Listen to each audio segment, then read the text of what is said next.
Buckingham Palace should publish the findings of their investigation into the handling of allegations that Meghan Markle bullied royal staff, a recent poll of Express.co.uk readers has found. Buckingham Palace confirmed they had carried out a private investigation into complaints that Meghan, Duchess of Sussex, had bullied members of staff, claims she has always strongly denied. The investigation was privately funded by a senior royal, thought to be the Queen, and looked at how palace staff had handled the complaints rather than the allegations themselves. A senior palace source said, "Because of the confidentiality of the discussions, we have not communicated the detailed recommendations. The recommendations have been incorporated within policies and procedures wherever appropriate, and policies and procedures have changed. So all members of staff, all members of the royal family will be aware of what the policies and procedures are, the revised policies and procedures." The palace said that lessons were learned and has introduced improved HR policies, but details of the changes have not been made public. The investigation was launched in March 2021, and the palace said at the time that changes would be shared. As a result, Express.co.uk asked readers whether they thought the findings should be published. In a poll that ran from 9 a.m. on Thursday, June 30, to 10 a.m. on Thursday, July 7, Express.co.uk asked, "Should Buckingham Palace make Meghan bullying investigation findings public?" In total, a whopping 17,748 people responded, with a huge majority, 81%, 14,439 people, answering yes, Buckingham Palace should make the investigation findings public. A further 17%, 2,934 people, said no, while just 2%, 375 people, said they did not know either way.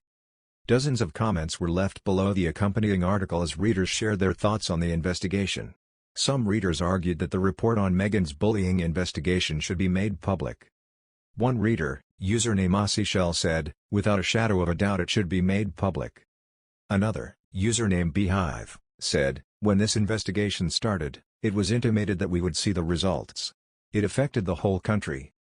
We must see these results, which may show mistakes on all sides." And username Rex2244 wrote, "Yes, indeed. Let's have it all hung out." Other readers expressed concern for the alleged victims and agreed that the report should be kept private. Username June Johnson said, "I don't think it should be made public as the victims would have to be named." Username Carabitus said, "In order to protect the victims, it is best not to publish the details that could lead to further upset for the Buckingham House staff." And username Bonsai57 wrote, "No. Employers do not normally make the results of such investigations public, and in this case, it truly would jeopardize the privacy of those coming forward to give testimony." Buckingham Palace has refused to release the findings of its own inquiry into the handling of allegations of bullying made against the Duchess of Sussex. Royal aides say that the investigation has been completed and led to improvements in its own HR policies, but it won't reveal what has changed or how. A senior palace source said the confidentiality of those individuals who took part in the inquiry was paramount. It's understood Meghan Markle was among those who submitted a response to the review. Current and former staff were asked to share their experiences of working with the Duchess of Sussex, when she was a full-time working member of the royal family. The palace launched an independent review using an outside legal firm after some staff claimed they had been bullied by the Duchess before she and Harry quit the royal family in March 2020. The review was privately funded and did not involve any public funds from the sovereign grant, so royal aides insisted the findings would remain private. However, the conclusions have been shared with senior members of the royal family and the most senior private secretaries. A royal source did admit there were some recommendations which came through for changes in our policies and procedures, and the HR guidelines would be regularly reviewed. The claims were made shortly before Harry and Meghan's television interview with Oprah Winfrey was broadcast, in which the couple accused an unnamed member of the royal family of being racist.